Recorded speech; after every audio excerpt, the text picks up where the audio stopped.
أكبر وأفضل وأقوى الحشود على مستوى العالم وبلا مبالغة هي حشود اليمن اليوم التي تحيي ميلاد الرسول الأعظم في هذا المولد الأكرم. صلوات الله تمشاك سيد الورى وآليك ما اليمان اشتقاك واخضرا بذكرى رسول الله تزكو نفوسنا ومن نوره البهير ما أنت قلوبنا أتيت فأنشدنا ابتهاجا وبندا. الأهازيج الشعبية، الأناشيد، الموروثات الفنية، القصائد، كل الكلمات اليوم كل التعبيرات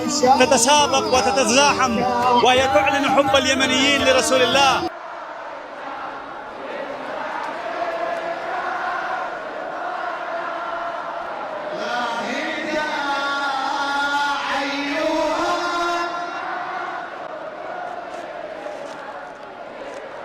وأبناء الأنصار، يا أهل المجد والبسالة، يا حماة الدين والرسالة، فلترفع الرايات ولتشدوا الأصوات ولنردد جميعا بصوت واحد: نحن رجال رسول الله.